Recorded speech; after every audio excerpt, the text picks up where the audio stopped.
Is young, but Okay, very shall good. we hear from the brave man himself? Yes, we must. Thank you. Well, first of all, get up here and give me a big hug. Okay. Cynthia McKinney is one of my heroes for many years, and I used to. She didn't know it, but I used to. Well, I lived in Washington D.C. for quite a few years, and I used to watch her speak down on Parliament, or not down at the mall. Hill. And, and the anti-war stuff. and the anti-war stuff all the time, and I was always out there clapping for her because she always gave up such vigorous, fiery speeches. So in a sense, she's been one of my mentors, and she didn't even know that. No. But first of all, let me just say it is so great to be with her this evening and to be with each and every one of you. As you know, I just came back into this. I've been here for the last couple of days, and that dealing with this court issue relative to a year ago trying to arrest George Bush for war crimes. But let me say, first of all, that there are some people in here that I really have to pay great tribute to and honor to. First of all, Cynthia McKinney could not have ever made it here tonight to be here to show her solidarity, for us to unite our forces, to unite our struggles, if it weren't for the great help from a man I've come to love dearly, and I respect him as one of my brothers and my elders, Mr. Ed Wolfe. Please give him a hand, please.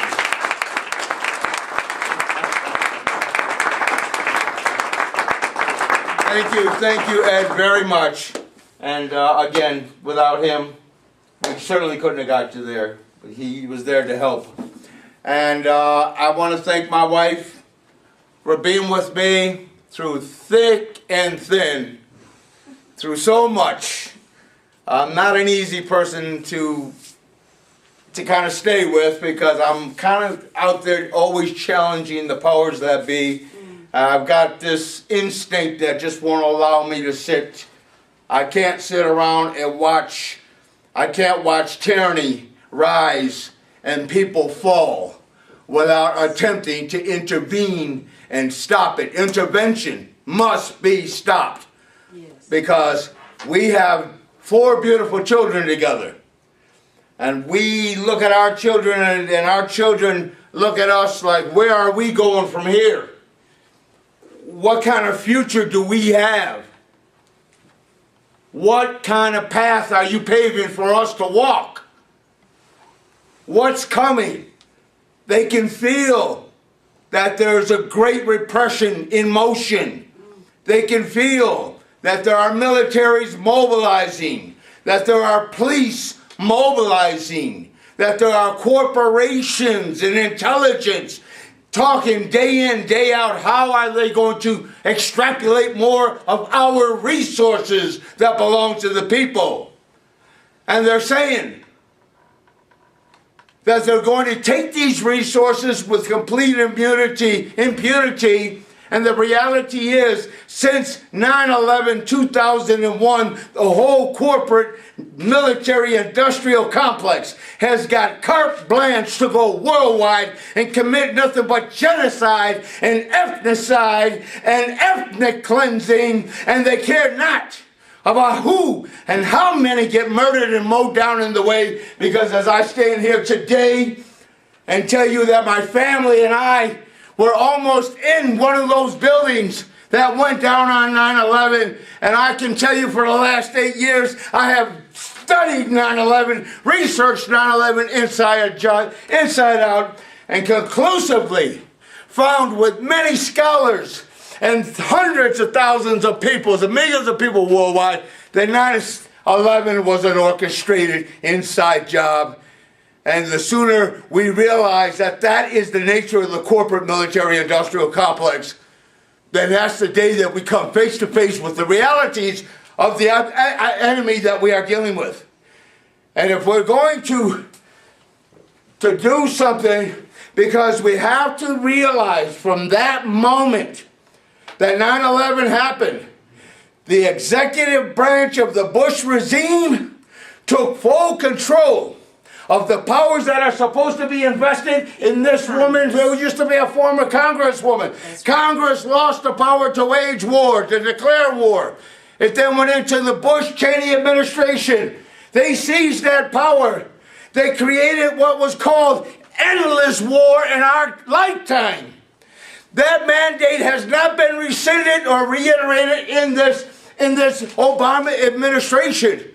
What we have is unbridled corporate mercenary forces that are out there in every world, every oil and gas resource country in the world, to seize those resources and mow down and kill down anything that gets in its way. We have a job to inform the rest of the world that we are going to stop that. We have got to mobilize that. You can sit there and look at the tortures and the murders that have been committed subsequent post 9/11. But you have to ask yourself, you can't shut yourself out from any knowledge that will lead to the real culprits behind this terrible aggression that is unbridled, that has no rules, has no regulations, has no oversight. It is something that will not stop until we demand that it stops. And now I think I can't sit back. If I see a truth, if I see something, I can't sit back and say, well, okay, I'm separating this part from this part and just going to deal with this part because I might not have your support because I'm dealing with this part over here of a situation. I don't care if I have your support or not when it comes to that issue. I cannot deny my own intelligence. I can't deny my mind, my senses. I can't deny the research of very intelligent people that have all concluded the same things. And I won't deny it because I cannot, because if I'm denying any element of that truth, I'm denying my responsibility of having to engage the enemy class. And when the enemy class shows me that they can kill thousands of their own with impunity without the first sense of feeling whatsoever, and that they can just sacrifice the bodies of thousands of military men and women, that they can kill millions of Iraqis, Afghanis, Venezuelans, soon Iranians. They're threatening Russia. They're threatening China, Pakistan, India, Somalia, Yemeni. Every time we turn around and we get this sick, redundant play that it was Al Qaeda, it was Al Qaeda, it was Al Qaeda, Al Qaeda, Al Qaeda my butt. Al Qaeda my ass. It was no Al Qaeda. It was the governments themselves. And you and I all know Al Qaeda was nothing but a tool for U.S. foreign policy. Always was and always will be. And they're nothing but CIA assets. This is what we're dealing with. What do I have? I got one thing. When I finally look at myself growing older, getting uglier, losing teeth, losing everything, damn near 60 years old, I'm saying, well, what do I have? I used to be a good-looking young man. But you know what happens when, what do you call a bee that can no longer produce honey? A used to be. But you know, on the lighter side of things, when you get older,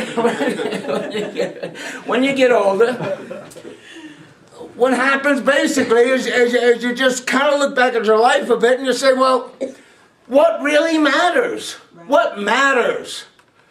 Well, again, a year ago this time, on Cynthia McKinney's birthday, That's right. right, March the 17th, we attempted to arrest George Bush as an incredibly accused war criminal. Well, we certainly know that they pushed the envelope on torture, didn't they? Did they? Yes. Did they? Yeah.